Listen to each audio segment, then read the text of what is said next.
Okay, so hello guys and welcome back. So this is going to be my second recording or my second podcast. So today it's going to be a very interesting topic, something that I've witnessed recently, not very recently. Maybe it's something that the world has had its attention upon, grab its attention for some time now. And according to the title, you might already know, it's about El Salvador. El Salvador is this country in the Central American part, the Central America. It's a very small country with a population around 6 million people.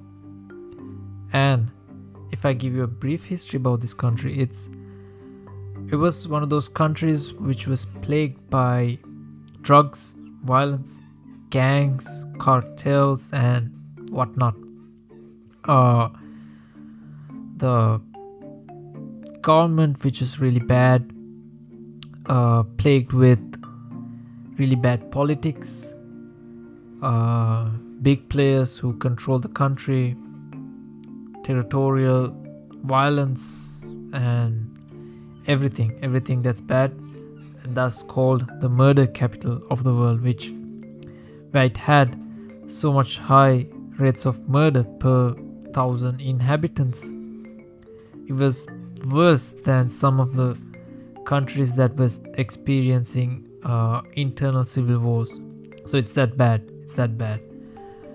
But as you might know, if you don't know, they recently elected a very young leader, and he has been on the news for so much time. He's been creating headlines of his ways and his methods of bringing his country back on its track, and thus also, as in the case of many instances, creates controversial stances to make it happen.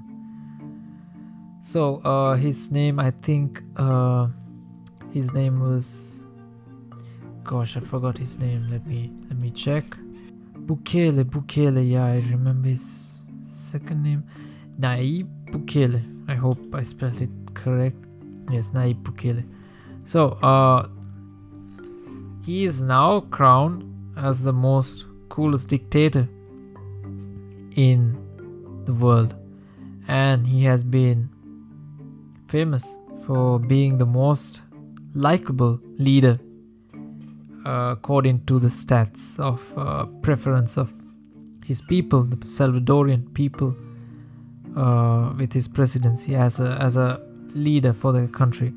So it's very interesting because the reason why he is called a quote-unquote dictator, by all means, not by all means, is because that he turned his own the constitution of El Salvador only lets one candidate for the presidency for a term of 5 years and no more. But with this guy, what he has done is, I think it's a complex form of political loopholes that he's used to remove the judiciary of the previous government, and he changed the constitution without any referendum, I think.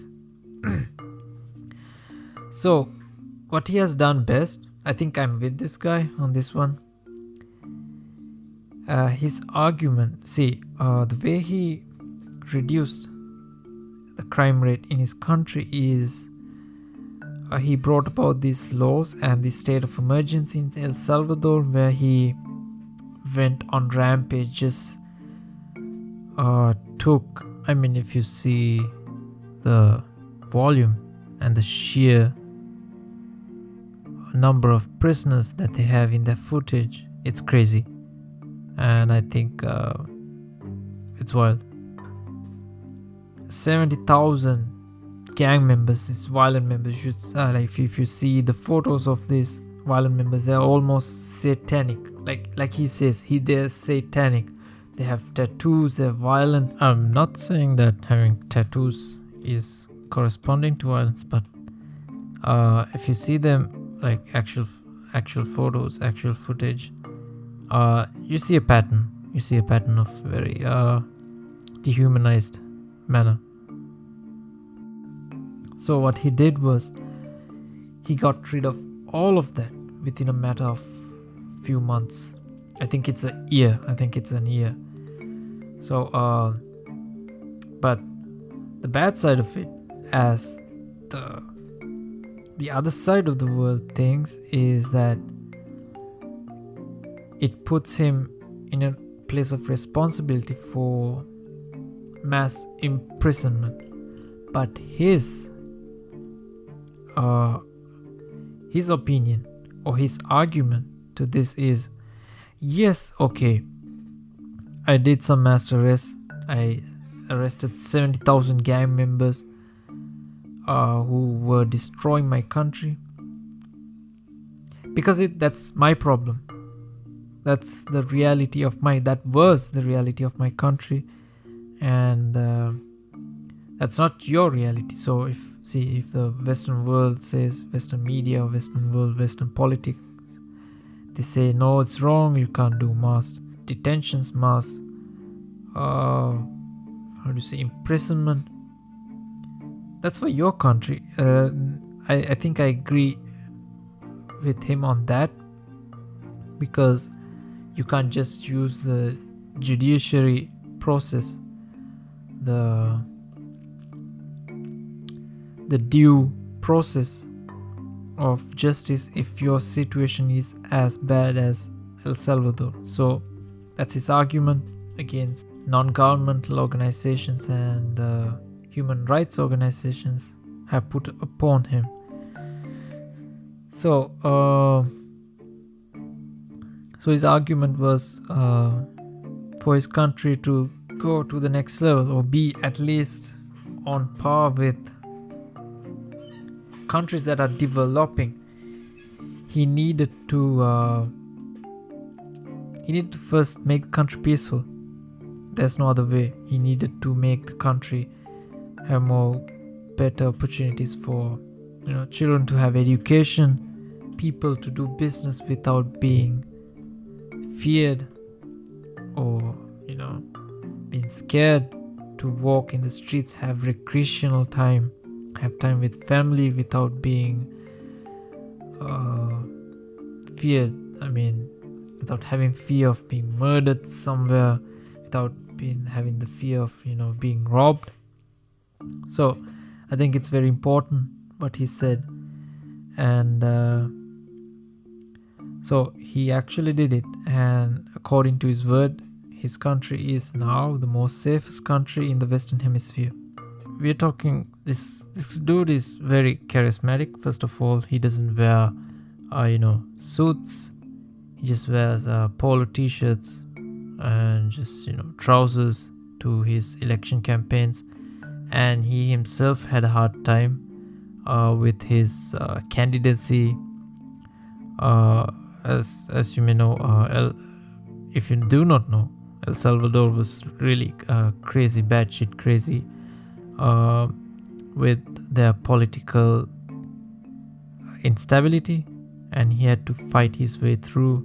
He first started as a governor, sort of, in a small municipality where he changed everything. He made life better, gave people the chance to have good education, less crime, and so forth. And thus, even though at a young age, he was skyrocketed fame in the political sphere and the social sphere of El Salvadorian people. And he himself had to fight, give a big fight to come to where he is right now. Although right now he has quite a bit of power, he won his own battle. He won his own battle for candidacy and the presidency. So you have to give him credit for that. I think it's a good point. It's a good point. The country where I'm from, is also in a very not as bad as El Salvador, of course, but it's also in a state of decline in terms of economics, in terms of socio-economic, socio-stability. Not very bad, but I think recently Sri Lanka also had a sweep of drug-related arrests, mass arrests. I think they arrested around, because I don't know number, but because it matters. It's not Europe. We don't have the resources, we don't have the time, we don't have the space to just have people come and destroy whatever that we are trying to build. So I think it's really important that he made that point. It's a good example. I'm not saying the process is all good. If you are someone with power and you have these types of powers, you have these types of policies, it's only a matter of time that you get, you go a little above the line and then you start arresting your political opponents. So everything that you do needs to be carefully monitored. I would say there should be other parties. That's where we have opposition. It should always be criticized in a healthy way, criticized or reviewed all the time, so that it doesn't go out of hand and then you start, I don't know, killing people who are like less. If you think a group of people is not important to your society and then you start eliminating them, that's a big problem. But well, if you have to do something, you have to do something. That's there's no doubt in that. There's no second thought in that. Okay. So the second point is, he says that democracy is the best option, but democracy, though it worked out for a long time, it needs maintenance. So like everything, democracy too needs maintenance. And of course, if you are in power with news today, in the sphere of especially American politics, you will see that democracy is kind of looking like it's not going the right way. It has some issues somewhere, and they need to be resolved as soon as possible. So I don't know, for an example, I saw this video about how the blue state, the state of California, it's a blue state, and so Democrats, in my opinion, are more people who are like, let's get money from the rich to the poor, and they want more government intervention in people's lives and making the society better, which is always good. But then again, you see California has record number of homeless people. And why is that?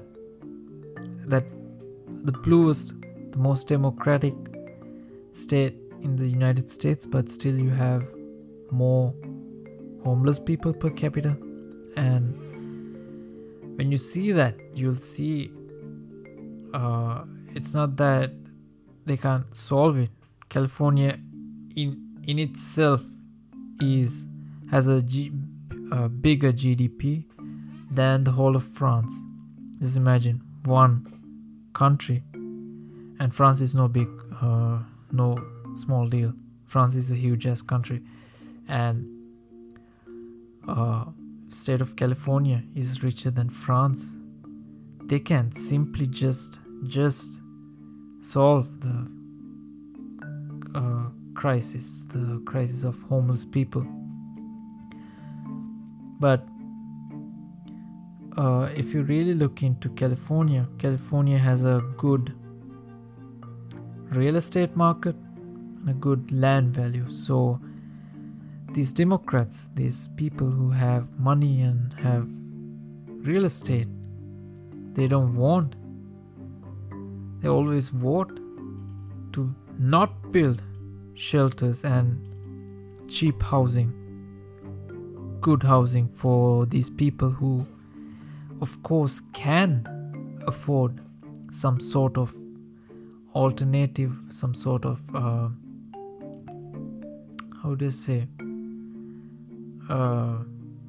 housing. But the people who already have good real estate, suburbs, good valuable suburbs, valuable plots of land, they just don't want any of these affordable housing projects popping up in their area, so that their land value may not be decreased. So in short, they don't want to build housing for the poor people in their neighborhood or in their district, so that they can keep their land values up. So that's democracy in itself. But it's a loophole, it's dirty democracy. So likewise, democracy has taken a turn for the worse. We can see, let's go through some examples. Immigration crisis in the southern border of the US, the immigration crisis in Europe, in the European Union, and also you have the rise of the far right in Europe, which is, as you may know, is quite the big problem, was a big problem. And also you have, so that sums it up. That's another topic. Every example that I mentioned right here is another topic. So getting back to El Salvador and President Bukele, democracy needs maintenance. That means we need to look into the problems that we have currently and then address these problems and take the right measures. Maybe it's tough. It's going to be tough. It's going to be some policy changes. It's going to be some, I'm not saying constitutional changes, because changing the constitution of a country is very bad. But yes, you can do some policy changes, but it's also something very hard when it comes to a bureaucratic, democratic system. So El Salvador, though it looks like this guy is taking over El Salvador and creating a dictatorship for himself, I think he has a point on that. I don't know where he will go, but he has a point that democracy needs maintenance. So third point is also the same. Everything is good until it isn't. I think I've explained that with my previous point, where democracy is good, was good, it still is good, but for some time it's been crazy, how would you say, very, very crazy run, if you see the news and everything. And even the news, fuck that. The news is not the best. If you say CNN and if you say Fox News, you just won't see the same thing. It's just that these news outlets once used to be really good. They're just pushing narratives, they're just pushing agendas, they're just pushing their political stuff to the normal people, and thus being very how do I say, it's very not so good. It should change, and that's why many people go for other sources of independent sources of information and entertainment to get the information. I think this is a very good, but we see this trend is, I think it's really good. I don't know how it can be bad, but we see more people who are turning away from traditional legacy media and going into the likes of, podcasts. It's also a good place. I'm a really big fan of Joe Rogan because he has the world's biggest podcast, which inspired me. And I also like Lex Friedman, the podcast, and I listen to many other podcasts. Yeah, of course. So that was so El Salvador. What can I say more? So we are seeing this shift, and to comprehend these shifts in mentality, I think we're in a position, like let's take China. China is not a perfect democracy. China is in no way a democracy by the likes of Europe or the United States or Japan and all the other industrialized high income countries. But you see, China, it's working out for them. We may not know how, we may not know for how long, as you may know about the Soviet Union. It was good for a while, but then it didn't become any good. So, but I think China has found the sweet spot between being democratic and also having a semi-authoritarian government in place. It's interesting to see what they will do. And also they have a sense of communism, socialistic policies, plus slightly limited capitalistic sphere, but works really well. And if you recently seeing the market for EVs and solar power and renewable energy generation, and also most importantly, in air quotes, chips. Of course, I'm talking about microchips and sensors, ASML. So many topics that we can talk about. Conflict, so many. And also the Chinese debt trap, although it's a new form of political influence, geopolitical influence. China is already doing. It's making allies, BRICS. So we're seeing very interesting change of events in the world we live in. It's very interesting times, and this is something that really needs to be discussed. So for today, I think that will be all. Of course, I will be doing another follow-up of the case of El Salvador. So this is a startup episode, and I hope to see you guys in the next one. Bye bye.